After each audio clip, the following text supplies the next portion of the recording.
भगवान शिव, जिनकी पुनित पावन पवित्र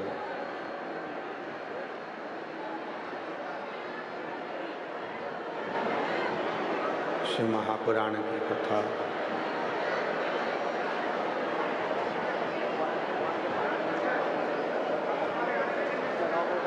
भगवान शिव की अनुपम कृपा से, करुणा से, दया से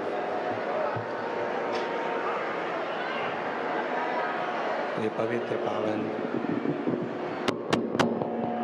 शिव महापुराण की कथा भगवान शंकर की कृपा, करुणा, उनकी उदारता से श्रवण करने का सौभाग्य घरोंडा के अनाज मंडी के अंतर्गत श्रवण करने का सौभाग्य प्राप्त हुआ। भगवान शिव की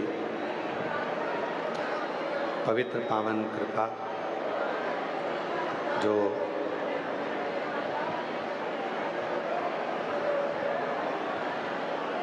नगर खेड़ा सुधार सभा घरोंडा द्वारा घरोंडा अनाज मंडी में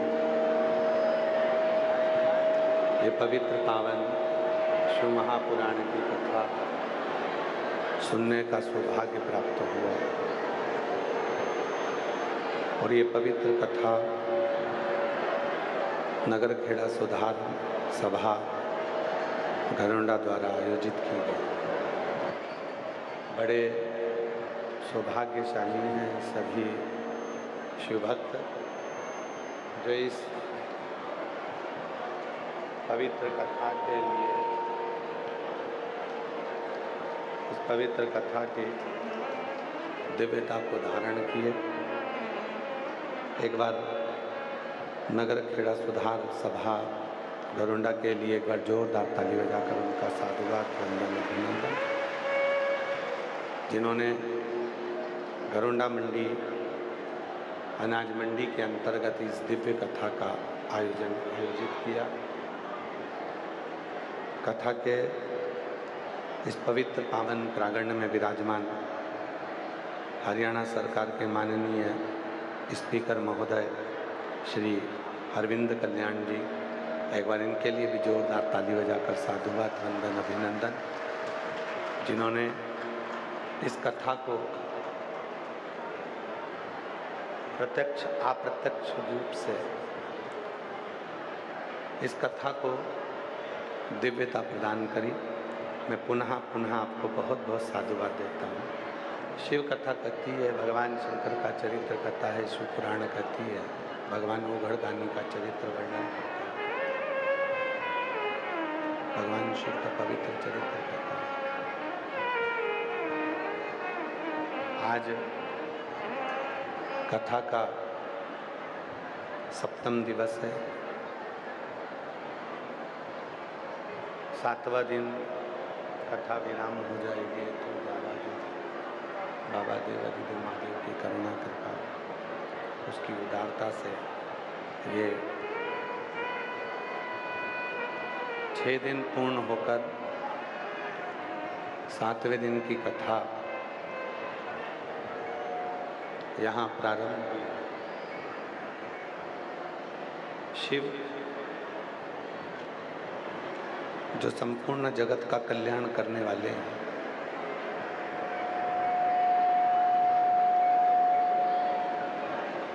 जिनके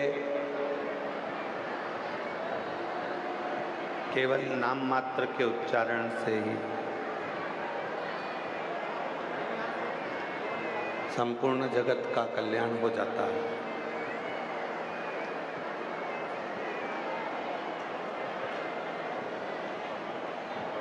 कहते हैं शिव नाम लेने वाला भगवान शंकर का मंत्र जाप करने वाला एक अलग से ऊर्जा देने लगता है। शिव महापुराण के उमा संहिता में एक बात आती है।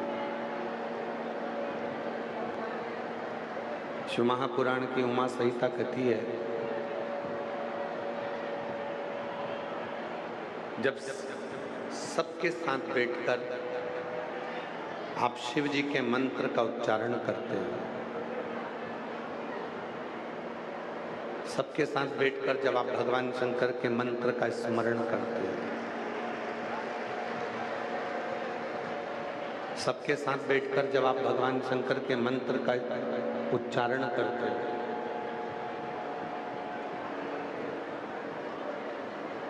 तो ये मंत्र जब सार्वजनिक जगह पर सबके साथ इसका जब उच्चारण होता है, इसको जब जपा जाता है, तो हमारे जो शरीर में 3.5 करोड़ जो रोम छिद्र है,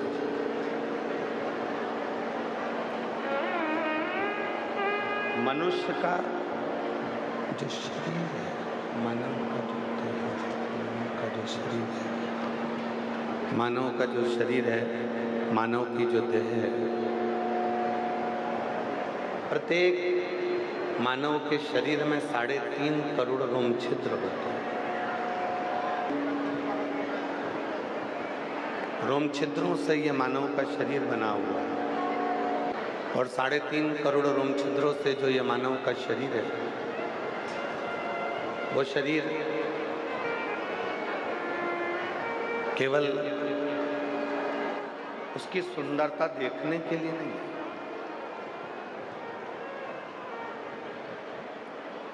ये 3.5 करोड़ जितने रोम छिद्र अपने शरीर में होते हैं, इन रोम छिद्रों का एक नियम है कि इन रोम छिद्रों के माध्यम से भगवान की अविरल भक्ति को धारण करें। इन रोम छिद्रों के माध्यम से भगवान शंकर के मंत्र का उच्चारण करें। अब संसार का कोई भी मनुष्य एक दिन में 3.5 करोड़ बार भगवान का नाम नहीं ले सकता।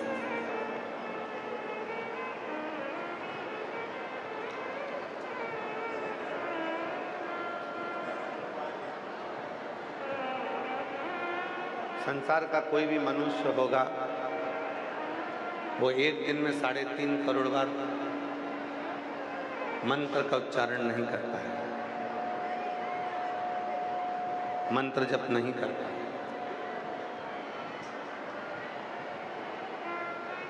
और यदि वो 3.5 करोड़ बार मंत्र का जप वो एक दिन में नहीं कर पाता है, तो सार्वजनिक रूप से बैठकर जब वो भगवान के मंत्र का उच्चारण करता है, सार्वजनिक रूप से बैठकर जब भगवान के मंत्रों को जपता है, तो वो मंत्र सार्वजनिक रूप से जब निकलते हैं एक दूसरे के मुख से, तो वो तरंग बनकर टूटते हैं, और टूटते हैं तो वो 3.5 करोड़ रोम छिद्रों को सिद्ध कर देते हैं और मनुष्य सिद्ध हो जाता है।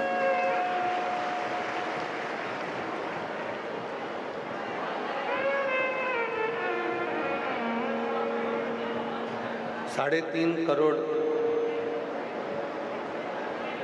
इन रोम छिद्रों की जो भक्ति है, 3.5 करोड़ जो रोम छिद्र हैं, इन रोम छिद्रों का जो स्मरण है,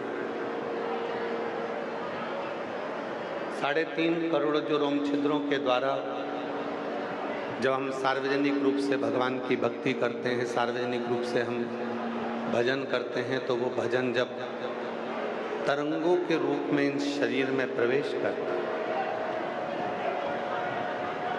तरंगों के रूप में जब इस शरीर में जाता है, तो एक हमको अलग से शक्ति, एक हमको अलग से बल प्राप्त हो जाता है। 5 स्थान बताए हैं जहाँ पर जाने पर,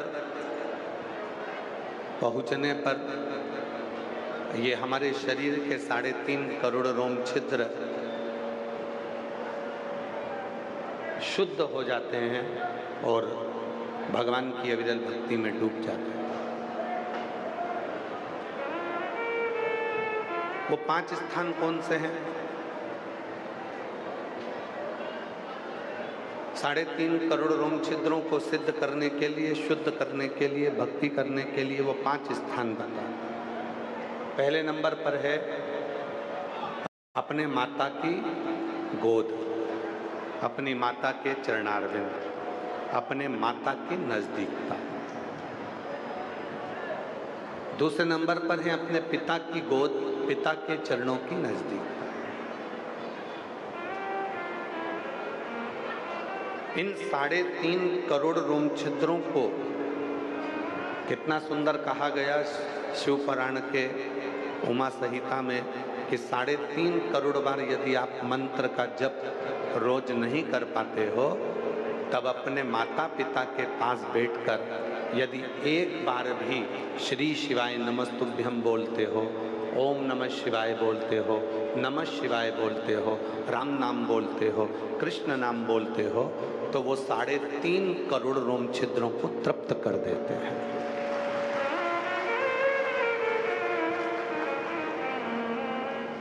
एक माता के चरणों में, पिता के चरणों में, माता के नजदीक में, पिता के नजदीक में, माता की गोद में, पिता की गोद में जिस मंत्र का उच्चारण हम करते हैं वो हमारे 3.5 करोड़ रोम छिद्रों को शुद्ध कर देते, सिद्ध कर देते।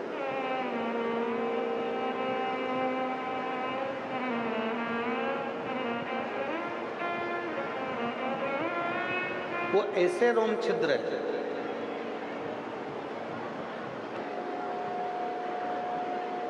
एक माता की गोद, एक पिता की गोद, एक माता के चरण, एक पिता के चरण, ये वो स्थान है जिन स्थान पर बैठकर आप और हम जितने मंत्र का जप करते हैं, एक बार भी अगर हम अपने मुख से अपनी माँ के नज़दीक में, अपने पिता के नज़दीक में बैठकर मंत्र का जप करते हैं तो वो 3.5 करोड़ बार मंत्र जप के बराबर प्राप्त हो जाता है। संसार के प्रत्येक मनुष्य को एक चीज सीखना चाहिए। संसार के प्रत्येक मनुष्य को एक चीज अपने अंदर धारण करना चाहिए कि तुम दिन भर ऑफिस जाओ, दुकान जाओ, सर्विस पे जाओ, नौकरी पर जाओ, तुम खूब कमाओ, पर शाम को जब आप घर आए, नौकरी से, दुकान से, सर्विस से, काम से, व्यापार से जब अपने घर पर आए, अपने कमरे में जाने से पहले ज़्यादा नहीं तो 5 मिनट, 7 मिनट, 8 मिनट, 10 मिनट, नहीं तो 2 मिनट अपने माँ बाप के पास जरूर जाकर बैठा करो। वहाँ बैठने से आपको सिद्धता प्राप्त हो।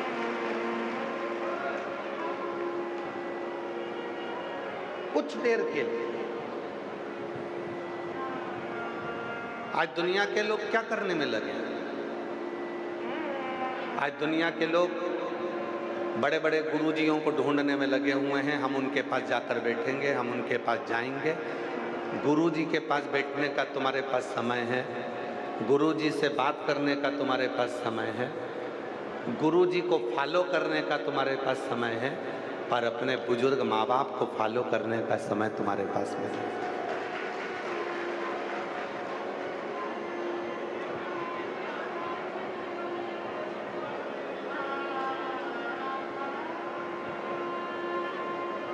आप सब बैठे हुए हो।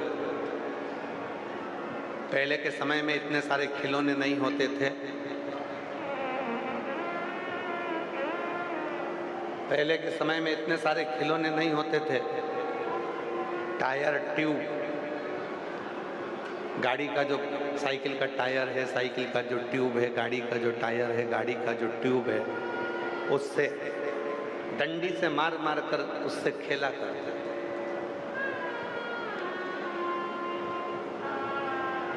यहाँ जितने मेरे जीजा बैठे हैं, जितने मेरे बेटा बैठे हैं, वो लोगों ने भी बचपन में अपने साइकिल के टायर से, गाड़ी के टायर से, ट्यूब से खेला।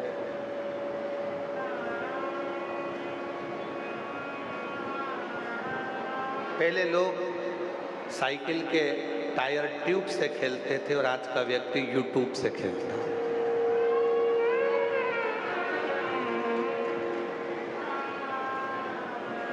पहले टायर ट्यूब से खेलते थे, अब यूट्यूब से खेलते थे।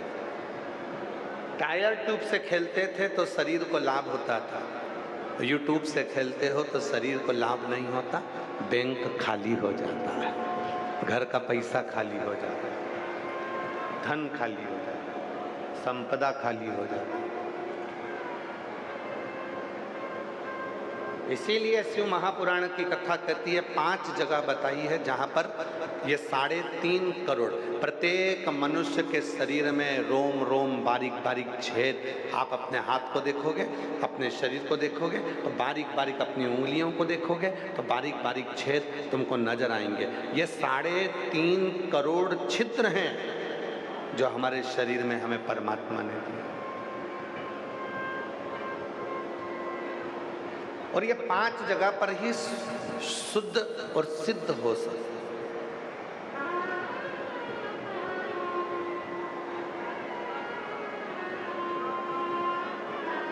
ये 5 जगह पर शुद्ध भी होते हैं और सिद्ध भी होते हैं। एक अपनी माता के पास में 5 मिनट 10 मिनट कितना भी काम हो, काम कर कर आओ, नौकरी कर कर आओ, अपने बच्चों को मना नहीं है, मिलो। अगर आज आप अपने बच्चों को कुछ प्रेरणा देना चाहते हो तो वो सबसे बड़ी प्रेरणा देना, आप अगर अपने माँ बाप के पास बैठोगे तो एक दिन ऐसा आएगा कि आपकी औलाद भी आपके पास में आकर बैठेगी, वरना वो बैठने वाली नहीं। 5 स्थान में 2 स्थान, एक माता और एक पिता, जिनके नजदीक में बैठने पर भी ये 3.5 करोड़ रोम छिद्र शुद्ध और सिद्ध हो जाए। तीसरे नंबर पर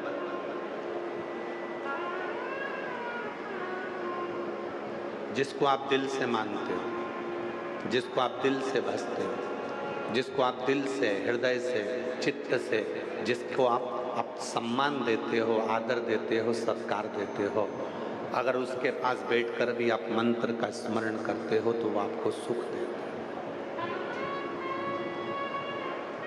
जैसे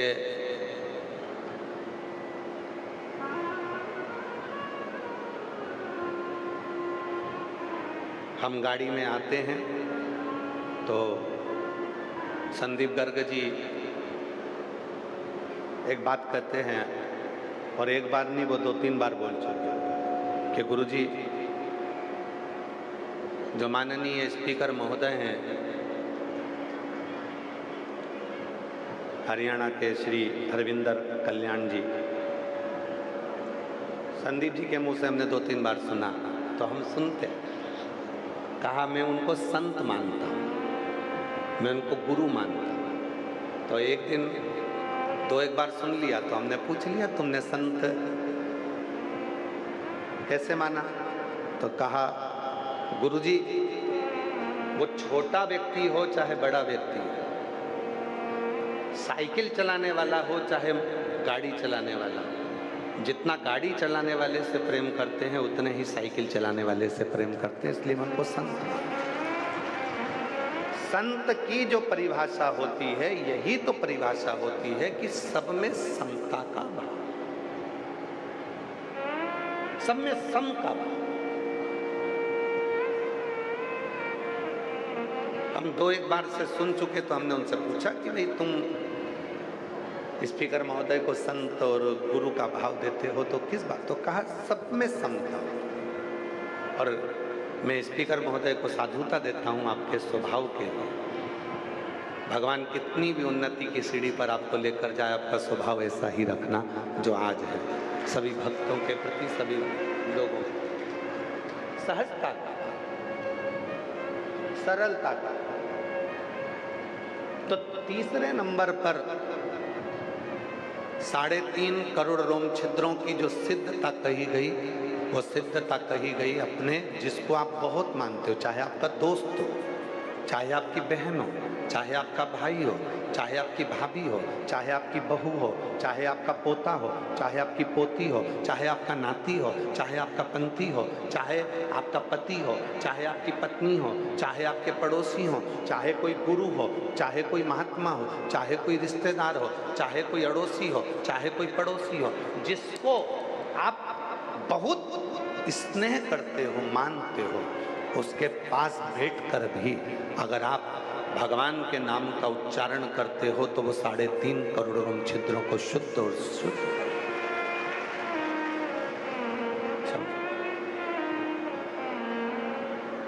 3.5 करोड़ रोम छिद्रों को भी शुद्ध और सिद्ध कर देता है। 3.5 करोड़। चौथे नंबर पर आया गुरु के पास बैठे।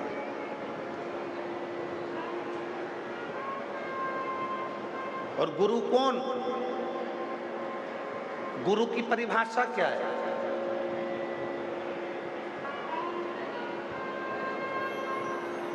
हमारे दीनानाथ जी एक लाइन गुनगुनाते हैं कि ऐसी प्रेम भिक्षा लाना रे जो गुरु ने, ऐसी प्रेम भिक्षा लाना रे गुरु ने मंगाई, ऐसी प्रेम भिक्षा लाना रे गुरु ने मंगाई, गुरु ने मंगाई, सतगुरु ने मंगाई, गुरु ने मंगाई, सतगुरु ने मंगाई। पहली भिक्षा जो जल की लाना, नदी नाले के पास न जाना, कुआं बावड़ को छोड़ के आना, ऐसी गगरी भर के लाना रे गुरु ने मंगाई, ऐसी गगरी भर के लाना रे गुरु ने मंगाई। सच्चा गुरु कैसा होता है? सतगुरु कैसा होता है? एक अच्छे गुरु की पहचान क्या होती है? वो तुमसे कभी नहीं कहेगा कि गगरी भर कर लाना तो बहुत सारी लाना।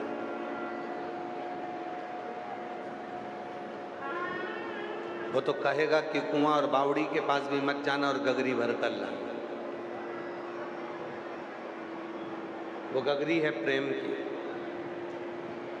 अहंकार का त्याग कर कर, आसक्ति का त्याग कर कर, वासना का त्याग कर कर, परिवार को नहीं छोड़ना है। सच्चा गुरु कभी नहीं कहता कि तू तेरा घर छोड़ दे।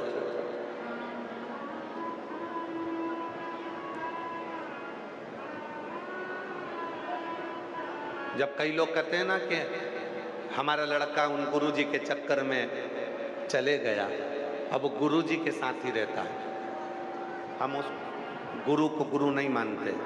जो अपने चेला आया है अपना घर छोड़कर, उसके बुजुर्ग माँ बाप हैं उसके घर में, उन बूढ़े माँ बाप की जवाबदारी किसकी होगी? कौन संभालेगा? सच्चा गुरु वो होता है जो लड़के को प्रेरणा दे, उस लड़की को प्रेरणा दे, बेटा अभी पूरी जिंदगी पड़ी हुई है, मेरा शरीर का तो कोई ठिकाना नहीं है, कब ये प्राण छूट जाएंगे, पर अपने घर जाओ, मेहनत करो, संघर्ष करो।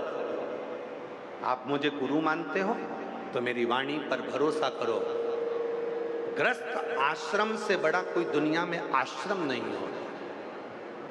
संत बनने के बाद लाखों लाख माला करना पड़ती है, तब भी तरना बड़ा कठिन होता है। साधु बनने के बाद हजारों माला करना पड़ती है, तब भी तरना कठिन होता है। पर घर में बच्चों के साथ पत्नी के साथ, माता पिता के साथ, परिवार के साथ रहकर अगर भूल से भी तुम्हारे मुख से श्री शिवाय नमस्तुभ्यम निकल जाए तो समझ लेना कि तुम तर गए, तुम्हें कुछ प्राप्त करने की जरूरत नहीं।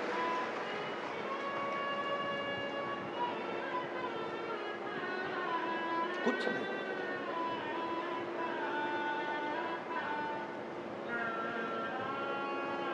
गुरु कह देगा जाओ माता पिता की सेवा करो, जाओ पत्नी को छोड़कर आए, बच्चे को छोड़कर आए, जाओ सब। अभी तुम भजो। आज हो क्या रिया है? हो सकता है कि हमारी बात का सब लोगों को बुरा लग जाए। आज के जमाने में हो क्या रहा है? आज के ज़माने में केवल हो इतना ही रहा है। पहले के समय में आप लोग तो समझदार हैं, हरियाणा में निवास करते हैं और पूरा विश्व इस कथा को सुन रहा है। आप सब बहुत विद्वान हैं। ईमानदारी से बोलना, जितने हरियाणा के लोग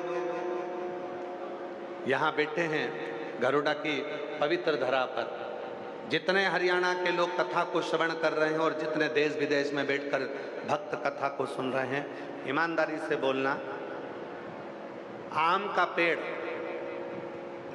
आम का बगीचा, आम का वृक्ष,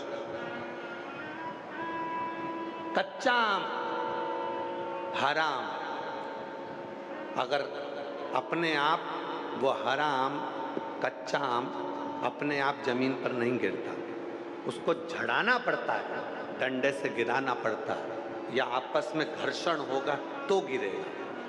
पर जो आम पक गया, पीला पड़ गया, एकदम पक गया, कच्चा आम, उसको गिराना पड़ेगा। कच्चा आम खाओगे तो खट्टा लगेगा, कच्चा आम पेड़ से गिरेगा तो उसके साथ डंडी लगी होगी।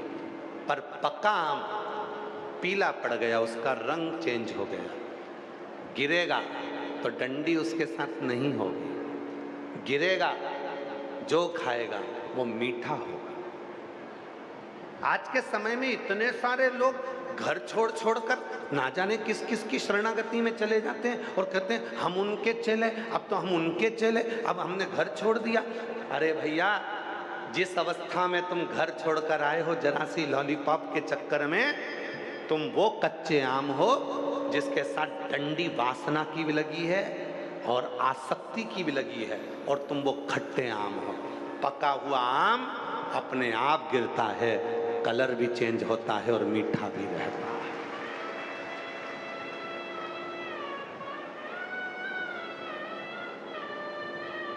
पका आम कैसे होता है? कच्चा आम किसको कहते हैं? कच्चा आम वो आम है जिसके मन में आया कि अरे आज के ज़माने में तो भैया ये सब फालतू की बातें हैं, फैक्ट्री खोलो, ये करो, वो करो, संत बन जाओ, महात्मा बन जाओ, महाराज बन जाओ, खूब जोरदार जोरदार गाड़ियों में घूमेंगे, लोग पाँव पड़ेंगे, दक्षिणा देंगे, पैसे आएंगे, धन आएगा। जरा से कमाने के चक्कर में संत बन गए और एक दिन मालूम पड़ा गलत करते करा और मालूम पड़ा टीवी पे फोटो छप गए। लो, कच्चे आम थे, इसीलिए वो डंडी भी साथ थी, वासना की, आसक्ति की, तृष्णा की। कच्चे आम थे इसलिए खट्टे भी थे। और जब परिवार में धोखा मिला, जब परिवार में कष्ट मिला, हर तरह से हार गया, जिंदगी हताश हो गई, तब कुछ भी नजर नहीं आया, तब भगवान की शरणागति में गया, तब वो पका हुआ आम था जिसको भगवान ने पूरा पका दिया था। और पकने के बाद जब जाओगे तो तुम कभी भी गलत कृत्य नहीं कर पाओगे, गलत कर्म नहीं कर। आप लोगों में से कितने लोगों ने सुनी, शिव पुराण में हमने एक बात कही थी, जिनने सुन रखी हो तो वो जरूर हाथ ऊंचा करना। हमने शिव पुराण में एक बात कही थी कि शिव पुराण की कथा में किसी के कहने पर मत जाना।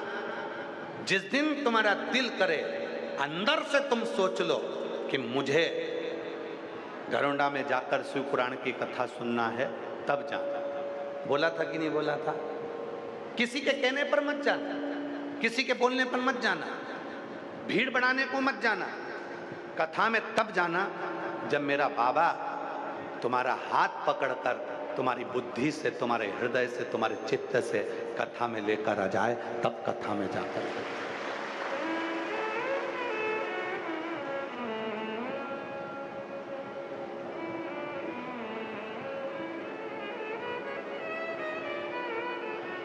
आज ये कथा घरोंडा की भूमि पर सफल क्यों हो रही है?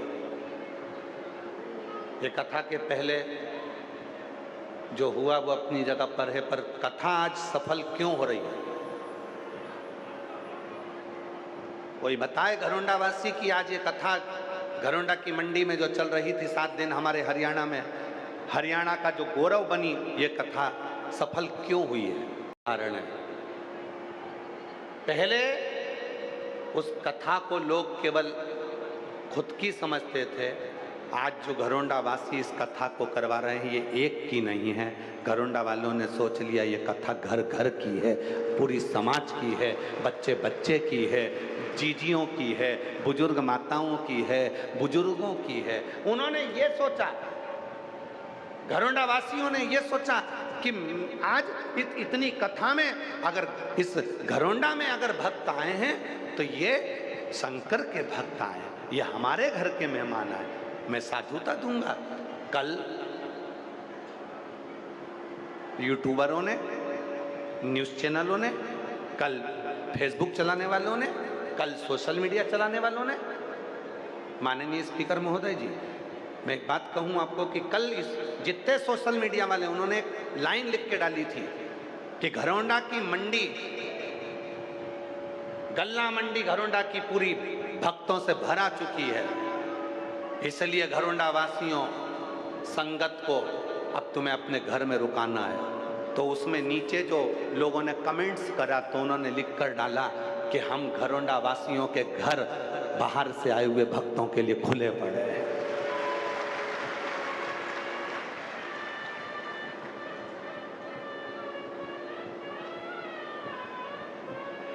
ये घरोंडा वासियों के घर आए हुए संगत के लिए, आई हुई मेहमानों के लिए, आई हुई संगत के लिए खुले पड़े, पलक पावड़े बिछा दिए घरोंडा वालों।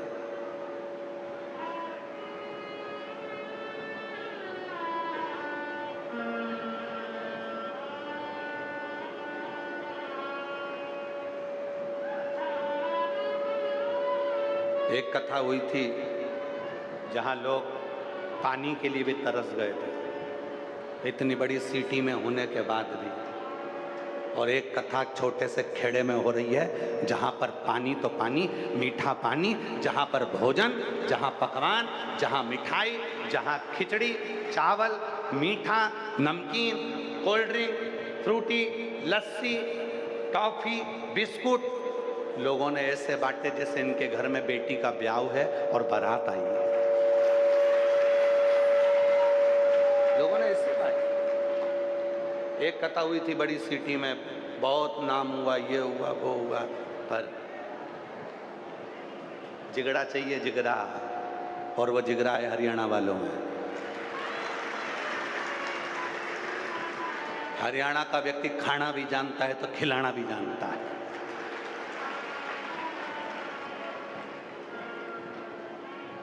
जिगरा चाहिए, और वो जिगरे से कथा हो। क्यों सफल हुई कथा? जितने लोग कैमरा वाले माइक ले लेकर पूछ रहे हैं घरोंडा के लोगों से, आए हुए भक्तों से, क्यों साहब तुम्हें घरोंडा में कैसा लगा? सब एक ही बात बोल रहे हैं, इतना बढ़िया, इतना बढ़िया। आखिर घरोंडा वालों ने करा क्या? हमको तो कभी कभी लगता है तुम लोगों के पास कोई भभूति मभूति है जो तुम फेंक देते हो और सब तुम्हारे हो जाते,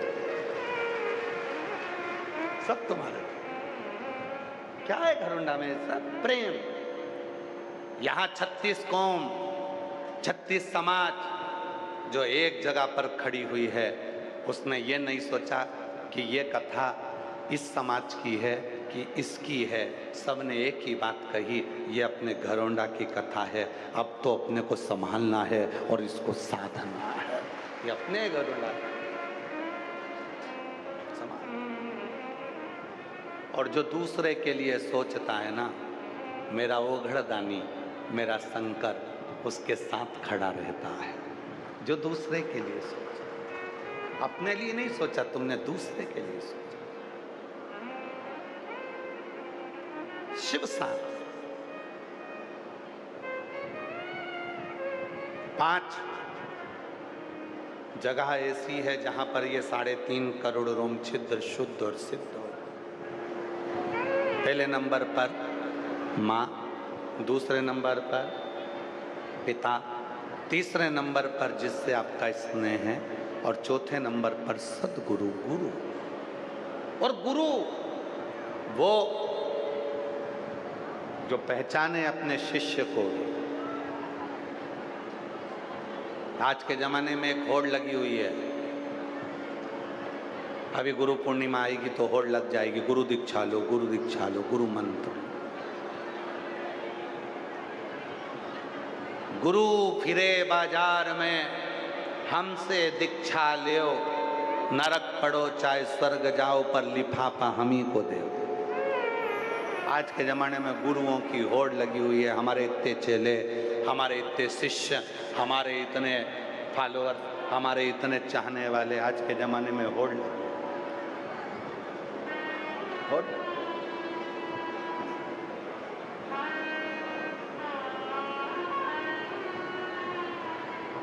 पानी पियो छान, गुरु करो जान। 50 बार विवेक में आए तब गुरु करना। और अगर कोई अच्छा गुरु तुम्हें पूरी जिंदगी में ना मिले तो बिल्कुल गुरु मंत्र लेना ही मत ही। पति को गुरु मानना, माता पिता को गुरु मानना, और जिस मंदिर में एक लोटा जल चढ़ाते हो उस महादेव को गुरु मानना। जब तक अच्छा गुरु ना मिले तुम्हें जिंदगी में बिल्कुल नहीं भटकना। पति को गुरु मानो, माता पिता को गुरु मानो, और शिव जी के मंदिर में एक लोटा जल चढ़ाते हो उसको अपना गुरु मानो। वो शिव मेरा गुरु है। तुमेव माता च पिता तुमेव बंधु च सखा, तू ही सब है। तुझ में ही सब समाया है। तुझ में रब दिखता है यारा, मैं क्या करूं, सब उसी में दिखता है, कहां भटकोगे। चौथे नंबर पर है गुरु, जिसके पास में जाना, और सदगुरु के पास अगर जाओ तो गुरु के पास जाओ तो कभी मत कहना कि गुरुजी मुझे ये दुख है।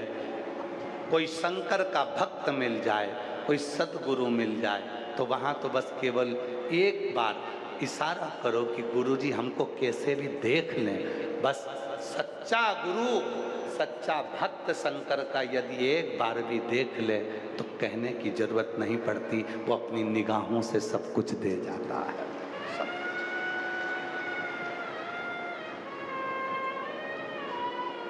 केवल देख।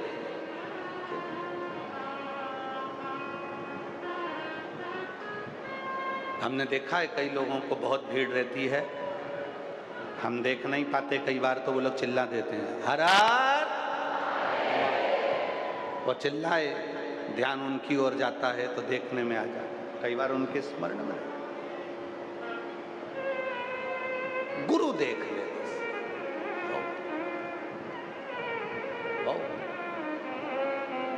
सच्चा गुरु मिले, उसकी शरणागति में बैठकर भी मंत्र का जब किया जाता है तो वो भी 3.5 करोड़ रोम छिद्रों को शुद्ध और सिद्ध कर देता है। अब 5वें नंबर पर है, 4 तो ये हो गए माता पिता स्नेही और गुरु। 5वें नंबर पर शिव महापुराण की उमा संहिता कहती है, वो 5वें नंबर पर है जहाँ पर बैठकर 3.5 करोड़ रोम छिद्र शुद्ध और सिद्ध हो जाते हैं। वो है पंचवृक्ष। कितने वृक्ष? 5। पहले नंबर पर बेलपत्र का वृक्ष, दूसरे नंबर पर पीपल का वृक्ष, तीसरे नंबर पर वट वृक्ष, चौथे नंबर पर आंवले का वृक्ष, और 5वें नंबर पर महाराज 5वें नंबर पर शमी का वृक्ष। ये 5 वृक्ष ऐसे हैं जिन वृक्ष के नीचे बैठकर यदि एक बार भी मुख से शिव का नाम निकल जाता है तो 3.5 करोड़ रोम छिद्र शुद्ध हो जाते हैं, सिद्ध। कभी सीहोर आए तो कुबरेश्वर धाम पर जब आप कंकर शंकर की पूजन करते हैं, रुद्राक्ष लेते हैं, वहीं पर मंदिर के प्रांगण के ठीक पीछे जो बड़ा शेड बना है, उसके ठीक पीछे की ओर प्राचीन 400 साल, 450, 500 साल पुराना बट वृक्ष, बड़ का पेड़। जब हम सीहोर रहते हैं तो उस बट वृक्ष के नीचे बैठकर कुछ देर बाबा का स्मरण कर। दो जगह पर हमारा बैठना होता है, एक वो बट वृक्ष के नीचे, दूसरा जो अंदर पुराना भगवान कुबरेश्वर बाबा का जो शिवलिंग है, जिसके ऊपर बड़ा शिवलिंग बना दिया गया है। अब जगह उसमें अंदर जाने की बहुत छोटी है, इसलिए उसमें अंदर जाने नहीं देते। उसकी जगह एक सामने पत्थर का मंदिर बन रहा है, बड़ा, उसमें दूसरी प्रतिष्ठा करा। पर जो कुबरेश्वर बाबा का जो छत्री है वो अंदर रह गए भूमि, जहाँ जगह छोटी होने के। अब हमको मालूम नहीं था कि इतना भक्त लोग पहुँचेगा, तो पहले छोटा सा बना दिया, अब वो छोटी जगह। पंच वृक्ष 5वें नंबर पर आता है। किसी भी एक वृक्ष के नीचे भी बैठकर यदि आप एक बार भी मुख से भगवान का नाम ले रहे हो तो तुम्हारे 3.5 करोड़ रोम छिद्र शुद्ध सिद्ध। जब सीहोर आए, जब काशी जाएं, उज्जैनी जाएं, प्रयाग जाएं, ब्रज जाएं, अयोध्या जाएं, किसी भी तीर्थ में जब आप जाएं, तब वहाँ का जो प्रसिद्ध वृक्ष होता है, उस वृक्ष के नीचे कुछ देर बैठकर यदि हम एक बार भी भगवान का नाम लेते हैं तो हमारे 3.5 करोड़ रोम छिद्र शुद्ध और सिद्ध हो जाते हैं और हमारे जीवन की सार्थकता। जब आप कुबरेश्वर धाम पर आए, उज्जैनी जाएं तो सिद्धबट पर जाएं, प्रयागराज जाएं तो सिद्धबट पर जाएं। जब किसी पवित्र वृक्ष के नीचे बैठकर जब हम मंत्र का उच्चारण करते हैं, मौन होकर 2 क्षण के लिए बैठकर उसको स्मरण करते हैं, तो उसका फल क्या? अब किसी ने पूछा, गुरु जी 3.5 करोड़ रोम छिद्र जो हमारे शुद्ध कर देते हैं, सिद्ध कर देते हैं, इसका फल क्या मिलता है? फिर निवेदन है, आप लोग सामूहिक रूप से बैठकर जब मंत्र का उच्चारण करते हो, वो मंत्र जब टूटते हैं तो वो हमारे रोम छिद्रों को सिद्ध करते हैं।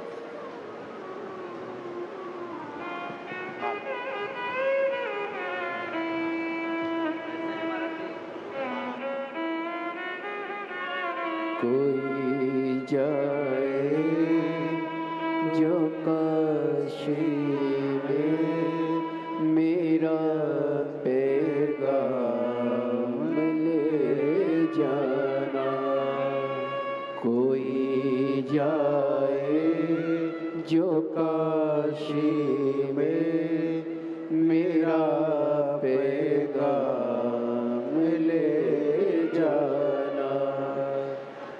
जब आप कोई तीर्थ में जाएं, किसी तीर्थ में पहुंचे और वहां पर कोई पवित्र वृक्ष हो, उसके नीचे जरूर बैठो। कुछ क्यों इतना महत्व है कि शिव महापुराण की कथा में जाओ तो वहां की मिट्टी को, शिव महापुराण की रज को अपने शरीर से लगाओ, अपने मस्तक पर। क्यों? घरोंडा में इतने शंकर के भक्त कभी नहीं आएंगे। ये शंकर के जो भक्त आए हैं, ये विश्वास लेकर आए, इनके मुख से मंत्र निकला है। जब ये लाखों भक्त एक साथ मंत्र का उच्चारण करते हैं, जैसे माननीय स्पीकर महोदय जी ने पहले दिन अपने उद्बोधन में कहा था कि ये घरोंडा घरोंडा नहीं रहा, अब घरोंडा धाम बन गया है। अब घरोंडा नहीं रहा, घरोंडा धाम बन गया। माननीय स्पीकर महोदय जी जब इस बात को बोले तो उसमें मन, इतने सारे शिव भक्त जब आए हैं, मंत्र पढ़ते हैं, जप करते हैं, बैठते हैं, पूजन करते हैं, नाचते हैं, गाते हैं, रात को भी भजन कर रहे हैं, दिन में भी भजन कर रहे हैं, तो यहाँ की जो मिट्टी है, यहाँ की जो रज है, यहाँ की जो भूमि है, वो भूमि, वो रज साधारण नहीं होती, वो हमारे जीवन का कल्याण करने वाली हो जाती है, हमें सिद्धता देने वाली। क्यों जाते हो तीर्थ? किस लिए जाते हो तीर्थ में? प्रयाग काहे के लिए जाते हो? हरिद्वार काहे के लिए जाते हो? केदार काहे के लिए जाते हो? बद्रीनाथ काहे के लिए जाते हो? द्वारका काहे के लिए जाते हो? जगन्नाथ काहे के लिए जाते हो? वहाँ क्या क्या करने जाते हो? वहाँ इतने सारे भक्त आते हैं, उनके चरण की रज अपने शरीर को छुएगी तो मेरी जिंदगी के सारे पाप समाप्त हो जाएंगे, सारे दुख मिट जाएंगे, सारे मेरे कष्ट मिट। चरण की रज मिले, और वो रज ही मूल है।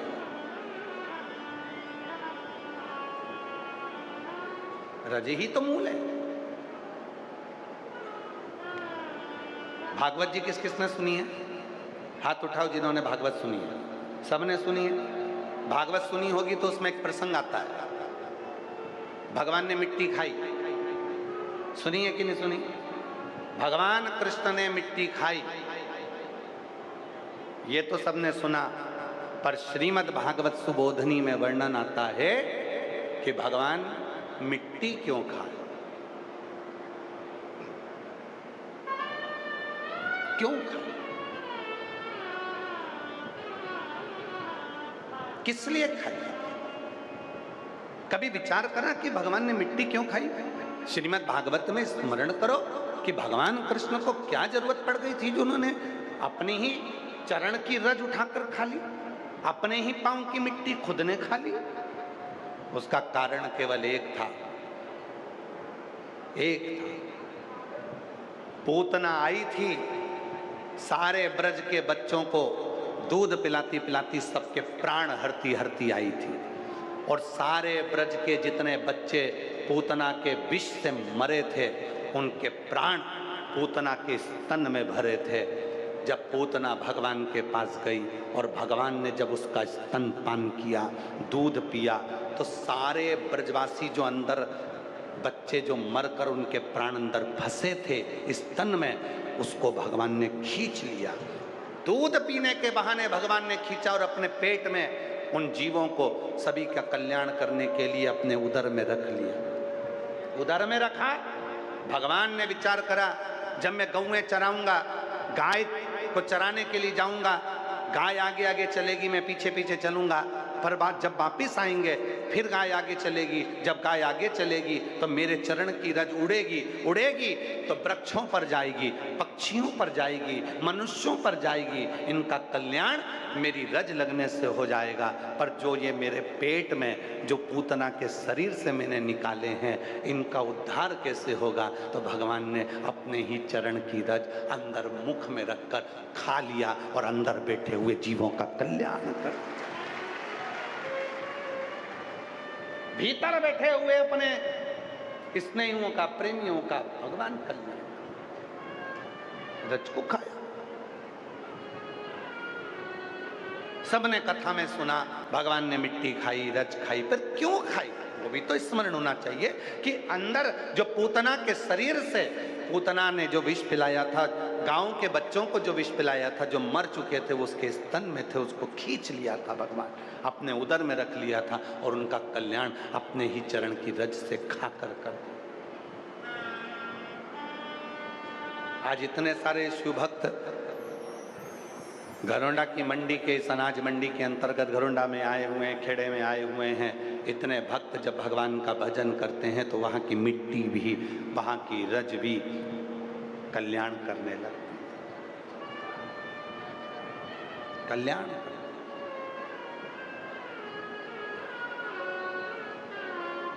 फिर भले दुनिया के लोग तुम्हारी हंसी उड़ाएं, तुम्हें ताना कसें, तुम्हें अपशब्द कहें, वो अपनी जगह, वो तो दुनिया की रीति है। तुम ये मत सोचना कि लोग तुम्हें अपशब्द, तुम मिट्टी लेकर मस्तक से भी लगाओगे तो दुनिया लोग ताना देंगे, दुनिया का तो काम है। उनको तो केवल अपनी एक उंगली उठाना है, और वो ये नहीं सोचते कि ये 3 उंगली अपनी ओर जा रही है। तू अंदर झांक कर देख कि तू कैसा है। किसी के ऊपर एक कमेंट्स करने से पहले, किसी के ऊपर एक उंगली उठाने से पहले अपने अंदर झांक कर देख। उसमें एक गलती होगी तो तुझमें 3 गलतियां, वो 3 उंगली तेरी साइड जा रही है। अपने अंदर झांक कि तू कैसा है। बहुत सारे मिलेंगे जिंदगी में, यही पूरा जीवन निकल जाना ऐसी कमेंट्स में, ऐसी लोगों।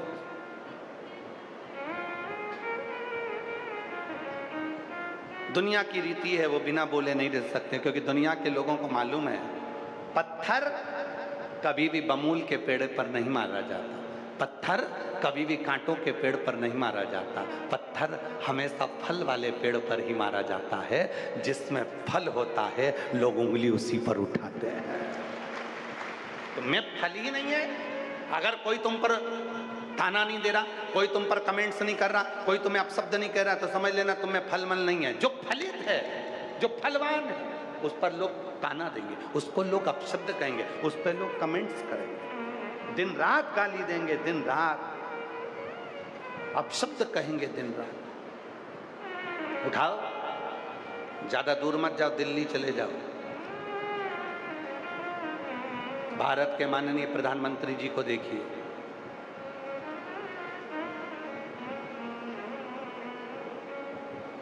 24 घंटे लोग उनके पीछे कमेंट्स करने में लगे होंगे। आप अच्छा करो, आपके पीछे लग जाएंगे, आप श्रेष्ठ कर्म करिए, आपके पीछे लग जाएंगे। आप ताना कसने वाले ताना कसेंगे, और पत्थर उसी पर मारा जाता है, बमूल के पेड़ पर नहीं, कांटों के पेड़ पर नहीं, कोई नीम के पेड़ पर पत्थर नहीं मारता। पत्थर हमेशा आम के पेड़ पर, बेर के पेड़ पर, जामुन के पेड़ पर, जिस पेड़ पर फल होगा उसी पेड़ पर पत्थर मारे जाएंगे, गालियां उसी को दी जाएगी, अपशब्द उसी को कहा जाएगा जिसके अंदर कुछ होगा, फल होंगे, वरना कौन किसको गाएगा, कौन किसको।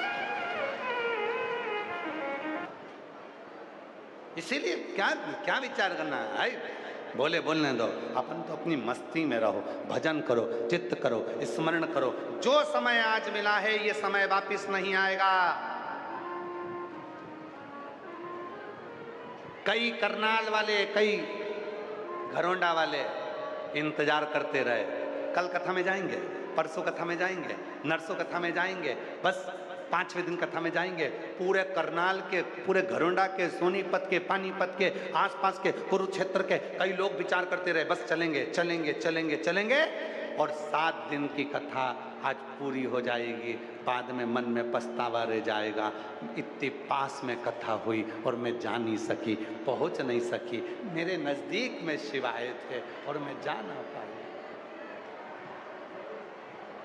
इतने नजदीक में कथा हुई और मैं जा ना सका, मैं पहुंच। और मेरे भोले तेरा सहारा है, मेरे भोले तेरा सहारा है, मेरी नैया का तू किनारा है, मेरी नैया का तू किनारा है, मेरे बाबा तुझे पुकारा है, मेरे बाबा तुझे पुकारा है, मेरी नैया का तू किनारा है, मेरी नैया का तू किनारा। एक विश्वास, एक भरोसा, एक दृढ़ता जब आई मन में, तो शिव सामने। एक पत्र है, अच्छा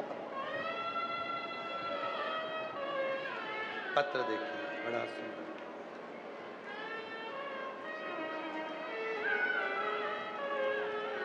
पत्र देखिए। मेरा नाम बिमला देवी, पति का नाम रोहतास सिंह, कादयान गांव, सिवाहा, पानीपत, हरियाणा से हूँ। कहीं बैठी हों तो हाथ हिला सकती हैं। आप ही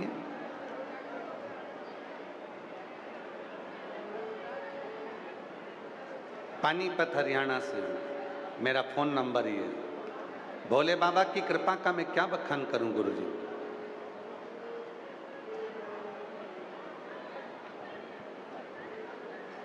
गुरुजी, मेरी बेटी का नाम साक्षी है, जो 20 वर्ष की। देखिए उसको, उस बेटी का फोटो दिखाओ जरा, जो चल के आ रही है ना, उसका फोटो दिखाइए, आस्था पे उसका वीडियो दिखाइए। मेरी बेटी 20 साल की है, जो MBBS की पढ़ाई कर रही थी। तब उसका MBBS की पढ़ाई करते हुए उसका गैस के गीजर से नहाते समय एक्सीडेंट हो गया, जिससे उसका शरीर पूरा जल गया। पानी इतना गर्म था, जब वो गीजर का पानी जैसे उसके सिर पर पड़ा कि उसके दिमाग की जो ऑक्सीजन थी वो खत्म हो गई। डॉक्टरों ने उसे कई दिनों तक वेंटिलेटर पर रखा। हालत कुछ सुधर नहीं हुआ। गुरुजी, डॉक्टरों ने जवाब दे दिया कि इसका बच पाना मुश्किल है। तब गुरुजी, मेरी सहेली ने सीहोर का रुद्राक्ष दिया और जल पिलाने को कहा। तब गुरुजी, मैं रुद्राक्ष का जल मेरी बेटी को पिलाने लगी। 2-3 दिन बाद गुरुजी, उसकी हालत में सुधार आया। सुधार दिखा तो डॉक्टरों ने फिर से इलाज शुरू किया, लेकिन यह भी कह दिया डॉक्टरों ने कि अब ये कभी अपने पैरों पर चल नहीं पाएगी और दिमाग भी इसका काम नहीं कर पाएगा। गुरुजी, डॉक्टरों की रिपोर्ट सुनकर मैं रोने लगी। क्या मेरी बेटी कभी नहीं चलेगी? कभी उसका दिमाग काम नहीं करेगा? तभी मालूम पड़ा कि सीहोर वाला बाबा घरोंडा आ रहा है। एक विश्वास लेकर बेटी को व्हील चेयर पर लेकर कथा में आकर बैठ गई। डॉक्टर ने कहा था ये कभी नहीं चलेगी। रोज कथा में लेकर आती अपनी बेटी को और उससे कहती, बेटा सीहोर वाला बाबा कहता है तू चलेगी जरूर। और यही 7 दिन पूरे नहीं हुए गुरुजी, कल कथा के 6ठे दिन पहली बार मेरी बेटी ने चलना प्रारंभ कर दिया।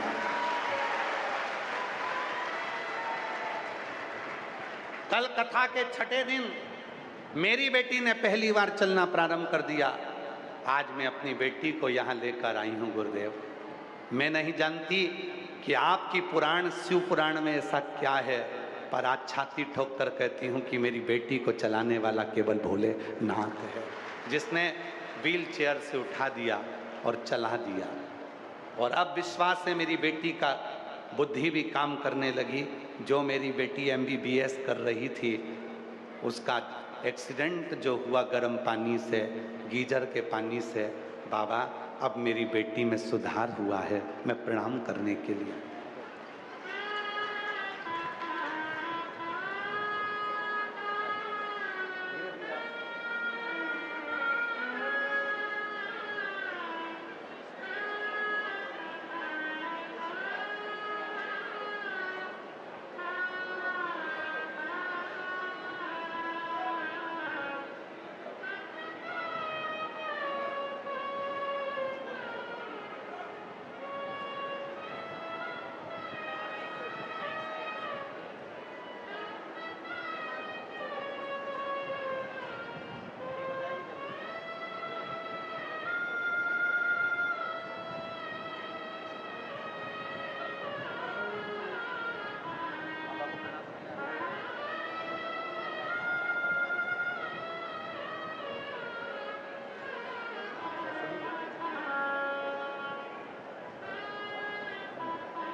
तीन साल हो गए थे, जैसी थी वैसी ही थी। कथा में विश्वास के साथ आई थी कि अब चलाएगा तो भोलेनाथ चलाएगा, और 6ठे दिन की कथा में चलने लगी और 7वें दिन की कथा में स्टेज पर आ गई। जोरदार ताली बजाइए बाबा की। ऐसे दयालुनाथ से रिश्ता बनाइए, ऐसे दयालुनाथ से रिश्ता बनाइए, मिलता रहेगा आपको जो कुछ भी चाहिए, मिलता रहेगा आपको जो कुछ भी चाहिए, ऐसा करिश्मा होगा जो हुआ कभी नहीं, ऐसा करिश्मा होगा जो हुआ कभी नहीं। मांगा है भोलेनाथ से वरदान लेके, बोलो बोलो, मांगा है भोलेनाथ से आवाज आना चाहिए, मांगा है वरदान, तेरी कृपा बनी रहे जब तक है जिंदगी, तेरी कृपा बनी रहे जब तक है जिंदगी, मांगा है भोलेनाथ से वरदान लेके भी। ये उसकी कृपा होना चाहिए, और जब तक उसकी कृपा नहीं होगी तब तक कुछ प्राप्त नहीं हो सकता। कल एक भैया हमसे प्रश्न कर रहे थे, हम कल मिलने आए तो उन्होंने प्रश्न किया, क्यों गुरुजी आपकी जहाँ भी कथा होती है वहाँ लोग बाग हर कुछ डालना चालू कर देते हैं, आपकी बुराई करना चालू कर देते हैं, ऐसा क्यों होता है आपके साथ में? हमने कहा भोलेनाथ जी जान कर कर कराता है, शंकर जी को मालूम है ये सब एक साथ अगर कथा में आ जाएंगे तो इतनों को मुझे 3 महीने में देना पड़ेगा, इसलिए भोलेनाथ बुराई कराकर कई लोगों के मन में खटास उत्पन्न कर कर उनको रोक देता है, जिससे वो कथा के पंडाल तक ना पहुंचे। अगर वो सब अगर कथा में आ जाते तो मेरे शंकर भगवान को 3 महीने में इनको देना पड़ता। और जितने आए हो कथा में, जितने बैठे हो घरोंडा की पवित्र धरा पर कथा श्रवण करने के लिए, जो 36 कौम कथा करा रही है, ये पवित्र प्रांगण में जितने बैठकर कथा सुन रहे हो, मेरा भोलेनाथ तुम्हें बिना दिए भेजेगा नहीं। 3 महीने में तुमने जो मांगा है मेरा बाबा देकर ही माने। तो किसी ने पूछा गुरुजी आपकी जहाँ कथा होती है लोग हर कुछ डालना प्रारंभ कर देते हैं, आपकी बुराइयां करना प्रारंभ कर देते हैं, उससे होता तो उससे रोका जाता है लोगों को, जिससे कम पहुंचे। और ये शिव ही कराते हैं, शंकर ही कराते हैं, ये शिव के सिवा कोई नहीं कराते। शंकर जी को मालूम है सब आ जाएंगे तो सबको देना पड़ेगा, इसलिए थोड़े लोगों को रोक दो, इनको आगे की कथा में देखेंगे, कभी मिलेंगे जब ये उस समय पर। अभी तो इतनों को तो दे दूं, इतनों को तो भरूं। एक पत्र है, अच्छा है। अब इस माँ बिमला देवी का जरा विश्वास देखिएगा, वो रोज बेटी को कथा में लेकर आए व्हील चेयर पर, तो बाबा कृपा तो करा ना। अगला पत्र देखिए,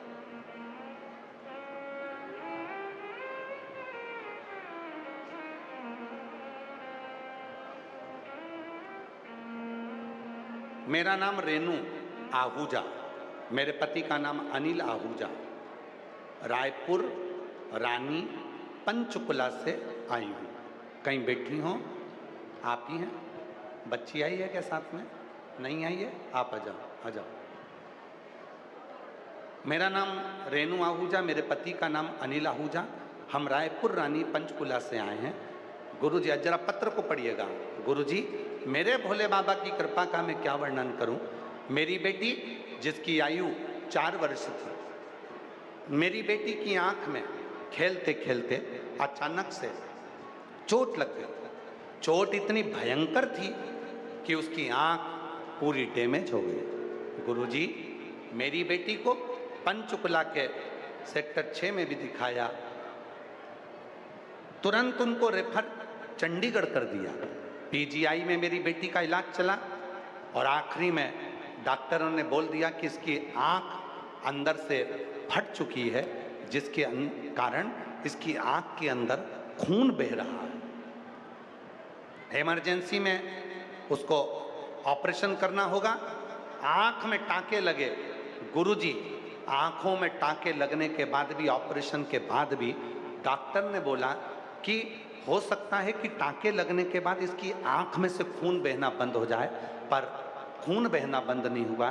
आंख में जो लेंस लगा था वो भी टूट गया, फिर मोतिया वो भी बेकार हो गया। गुरुदेव, डॉक्टरों ने सब कुछ मना कर दिया, इसकी आंख से दिखना बंद हो गया। गुरुजी, जब दिखना बंद हुआ, मेरी बेटी पढ़ाई कैसे करेगी? 4 साल की मेरी बेटी कैसे अपनी गुजारा करेगी? मेरी बेटी को हो क्या गया? डॉक्टरों ने, जब हमने पीजीआई चंडीगढ़ में दिखाया, सब ने हाथ ऊंचे कर दिए कि अब ये बेटी की आंख में से तो अब मुश्किल है, सब तरह से हार गए। तब मेरी मामा जी की बेटी ने आपकी कथा के बारे में बताया और पशुपतिनाथ जी के व्रत रखने को कहा। गुरुजी, मैंने मंदिर जाती, आपकी कथा सुनती, मंदिर जाते भोले बाबा जी को बेलपत्र चढ़ाती, अपनी बेटी को बेलपत्र ला कर देती। मेरा काम है इस बेटी की आंख को ठीक कर दे। भोलेनाथ जी से रोज प्रार्थना करती, जो स्तुति आप गाते हो, भोला सब दुख काटो महारा, मैं भी बाबा को कहती, बाबा एक ही दुख है। फिर किसी ने कहा सिरसा में महाराज जी आ रहे हैं। 2025 में जैसे ही आप सिरसा में आए, मैं अपनी बेटी को लेकर पंडाल में पहुंच गई। पंडाल में बेटी को कथा सुनाई, वहाँ की मिट्टी को लगाया और बाबा की ऐसी कृपा हुई, 6 महीने के अंदर बेटी का जब वापिस चेकअप कराया, तब मेरी बेटी की आंखों की रोशनी आना प्रारंभ हो गई। डॉक्टर भी आश्चर्य में पड़ गए कि ये बेटी तो कभी देख नहीं सकती थी, आखिर ये हो क्या रहा है? आपने 12 बजे रात को शहद शिव जी को चढ़ाकर वो शहद आंखों में लगाने का जो उपाय बताया था, वो मैंने करना प्रारंभ करा। मेरे घर के लोग कहने लगे, जब बड़े बड़े डॉक्टर इसके आंख को ठीक नहीं कर सके, इसकी रोशनी नहीं ला सके, तो ये शिवरात्रि का चढ़ा हुआ शहद वाला उपाय क्या इसके आंख ला सकता है? और वही शहद वाला उपाय में करती, बेटी की आंख में लगाती, बेटी तिल मिला जाती, खूब जलन होता, पर मैं अपनी बेटी से कहती तो धीर रख, सीहोर वाला बाबा बोला है लाभ तो मिलेगा। आखिरी में गुरुदेव बाबा ने ऐसी कृपा कर दी कि मेरी बेटी की आंख में रोशनी आ गई। आज डॉक्टर भी आश्चर्य में हैं कि तुम्हारी बेटी कैसे देखने लगी। ये शिव की, ये शंकर की, शिव की। और ऐसे दयालु हाथ से रिश्ता बनाइए, ऐसे दयालु नाथ से रिश्ता बनाइए। जी कह रही है स्कूल जाना भी बंद हो गया था, अब स्कूल जाने लगी, पेपर है इसलिए वो आई नहीं। जी कह रही है, वो बोलती है मुझे बचाने वाला सीहोर वाला बाबा है, पर सत्य कहूँ तो भोलेनाथ है। और शिव ही अबू जी बोल रही है, सबको एक ही बात कहती है, कथा सुना करो, कथा में जाया करो, कथा सुना करो। और आज बाबा की कृपा से उसकी आंखों से देखना प्रारंभ हो गया। जोरदार ताली बजा। मिलता रहेगा आपको जो। जी कह रही है अब तो डॉक्टर ने चश्मे वगैरह कुछ भी नहीं दिए हैं, पूरी आंख अच्छी हो गई है और बाबा की कृपा से पूर्ण तरह से स्वस्थ हो। जोरदार ताली, साधु ताली, हर हर। मिलता रहेगा आपको जो कुछ भी चाहिए, ऐसा करिश्मा होगा जो हुआ कभी नहीं, ऐसा करिश्मा होगा जो हुआ कभी नहीं। मांगा है भोलेनाथ से वरदान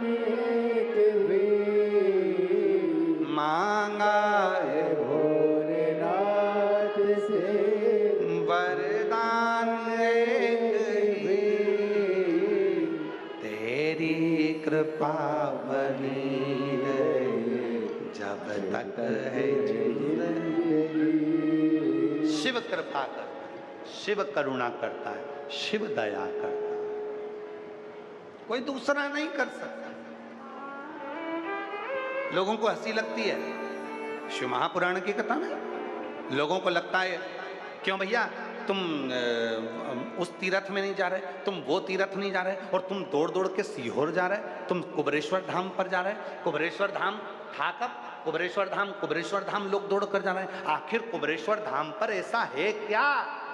हम निवेदन करेंगे जो कहते हैं कि कुबरेश्वर धाम पर ऐसा क्या है, एक बार कुबरेश्वर धाम के कंकर को उठाओ, 5 कंकर रखकर पूजन करो, एक कंकर उसमें से लेकर आ जाओ और रुद्राक्ष बाबा का मांग कर लिया आओ, फिर मालूम पड़ेगा कि कुबरेश्वर धाम में है क्या।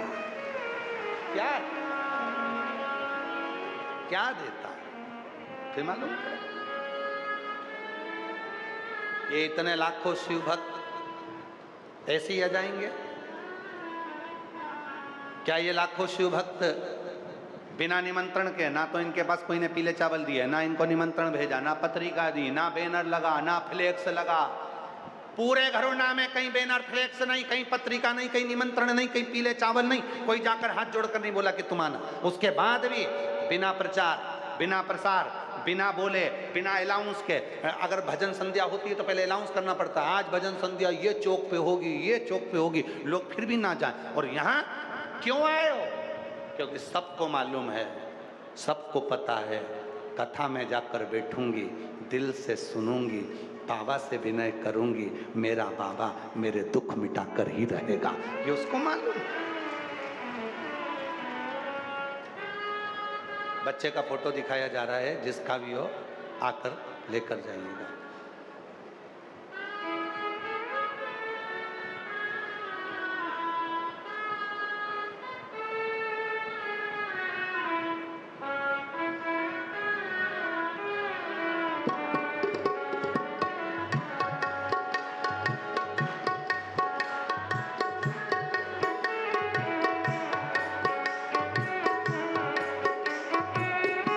तू आजा भोले जोगिया, तू आजा भोले जोगिया, तू कर मेहरबानिया, तू कर मेहरबानिया, खड़े हैं हाथ जोड़ के भोले जी तेरे नाम रे, खड़े हैं हाथ जोड़ के भोले जी तेरे नाम रे।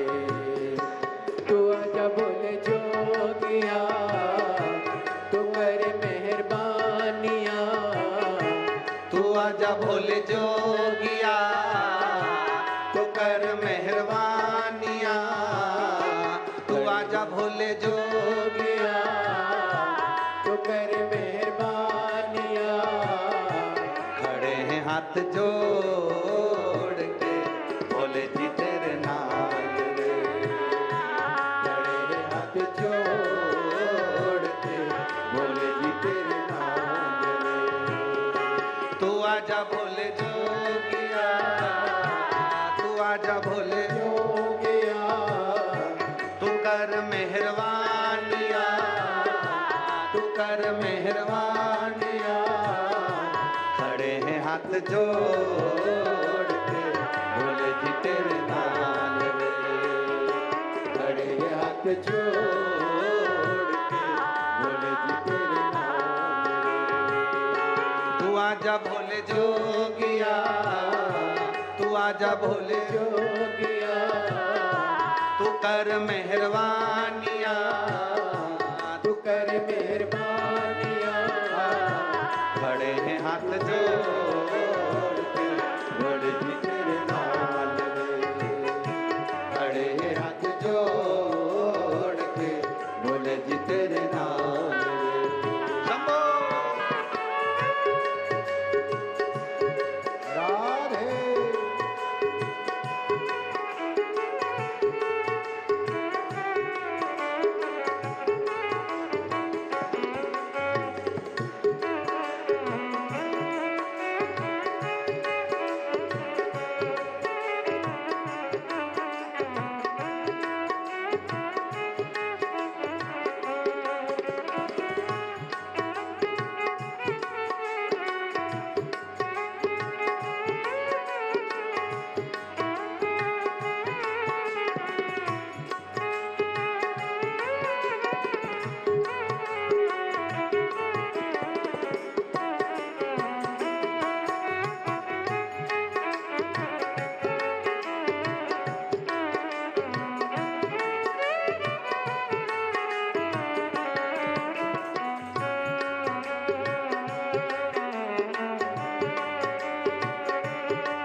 तुम सा न देखा कोई भोला भंडारी, तुम सा न देखा कोई भोला भंडारी, भोला भंडारी नहीं तुलना तुम्हारी, भोला भंडारी नहीं तुलना तुम्हारी, तुम सा न देखा कोई भोला भंडारी, तुम सा न देखा कोई भोला भंडारी, भोला भंडारी नहीं तुलना तुम्हारी, भोला भंडारी नहीं तुलना तुम्हारी। कहाँ ये पुकार के खड़े हाथ जोड़ के, कहाँ ये पुकार के भक्तों ने विचार के, खड़े हाथ जोड़ के बोले जी तेरे नाल वे, खड़े हाथ जोड़ के बोले जी तेरे नाल वे। तू आजा बोल जोगिया तू कर मेहरबानिया, तू आजा बोल जोगिया तू कर मेहरबानिया, खड़े हाथ जोड़ के बोले जी तेरे नाम रे, खड़े हाथ जोड़ के बोले जी तेरे नाम रे।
सजा है भोले मस्तक पे तेरे, चंदा सजा है भोले मस्तक पे तेरे, चंदा सजा है भोले मस्तक पे तेरे, चंदा सजा है भोले मस्तक पे तेरे, दुखड़े मिटाए भोले सामने तेरे, दुखड़े मिटाए भोले नाम से तेरे, दीवाने भोलेनाथ के कुबेश्वर धाम के, दीवाने भोलेनाथ के कुबेश्वर धाम के, खड़े हाथ जोड़ के बोले जी तेरे नाम रे, खड़े हाथ जोड़ के बोले जी तेरे नाम रे।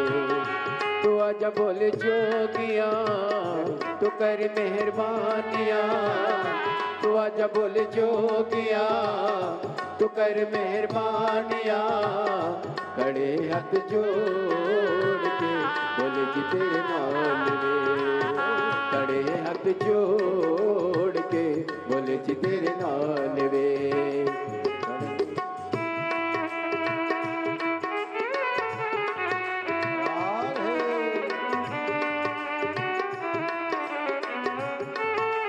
शंभो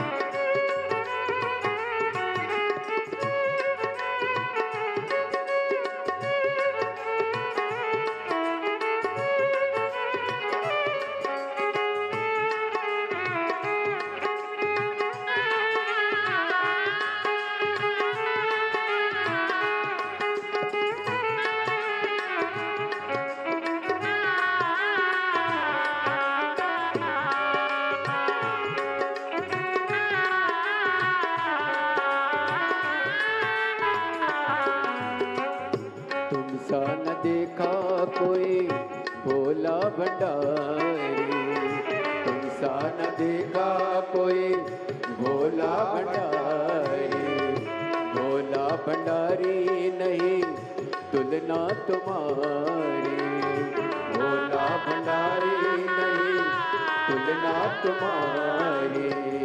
भक्तों ने विचार के कहा ये पुकार के, भक्तों ने विचार के कहा ये पुकार के, खड़े हाथ जोड़ के बोले जी तेरे नाम, खड़े हाथ जोड़ के बोले जी तेरे नाम।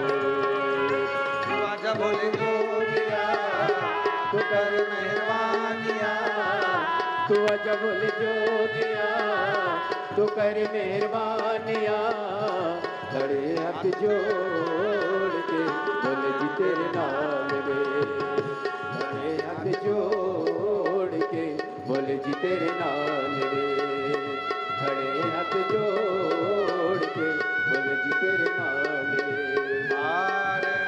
महादेव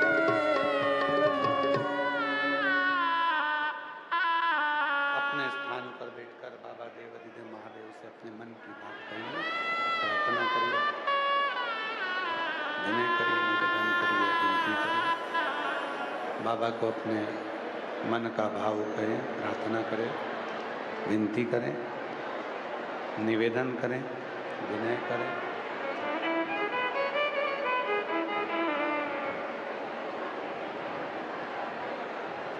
पवित्र श्री महापुराण की कथा देवाधिदेव महादेव की कृपा से, करुणा से, उनकी उदारता से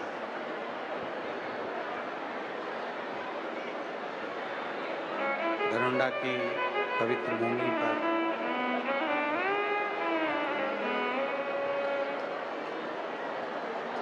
दरोंडा की पवित्र भूमि पर ये पवित्र कथा शिव महापुराण की जो चल रही है, आज उसका विराम दिवस रहेगा। ये कथा 17 तारीख से 23 तारीख तक हरियाणा दरोंडा में चल रही थी।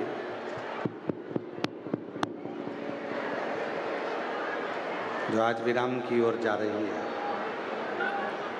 फिर कथा 27 मई से 2 जून गांव दुधनाल, तालुका उमरगा, जिला धाराशिव, महाराष्ट्र में 2 बजे से 5 बजे तक यही पुरुषोत्तम मास के अवसर पर शिव महापुराण की कथा की दिव्य अनंता रहेगी। 18 से 24 जून 2026 का दोपहर 2 बजे से 5 बजे तक भटिंडा, पंजाब में शिव महापुराण की कथा 18 से 24 जून तक रहेगी। ये पवित्र कथा जीवन का सुख देने वाली, जीवन का आनंद देने वाली, हृदय से, भाव से, मन से बाबा को अपने मन का भाव कहेंगे, प्रार्थना करेंगे, विनय करेंगे, निवेदन करेंगे। बहुत दूर दूर से आप लोग आए हैं बाबा को अपने मन की बात करने के लिए।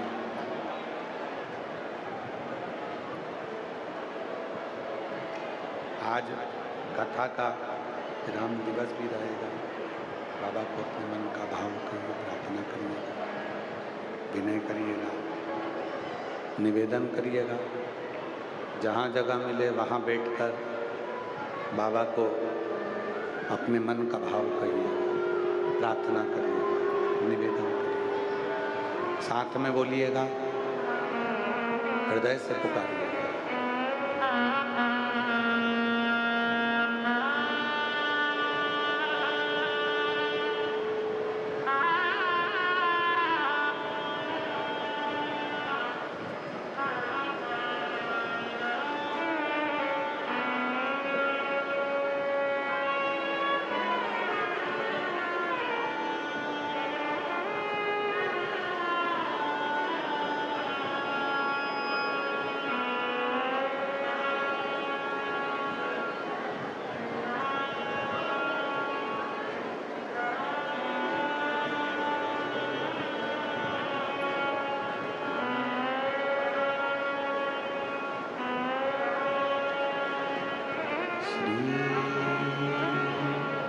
शिवाय नमस्तुभ्यं श्री शिवाय नमस्तुभ्यं श्री शिवाय नमस्तुभ्यं श्री शिवाय नमस्तुभ्यं श्री शिवाय नमस्तुभ्यं भोला सब दुख काटो ओ भोला सब दुख काटो शिव शंकर जपो तेरी माला भोले बाबा जपो तेरी माला भोला सब दुख काटो ओ भोला सब दुख काटो वेश है मंगल मंगलकारी वेश है मंगल मंगलकारी शमशान वासी हमारा शमशान वासी हमारा सब दुख काटो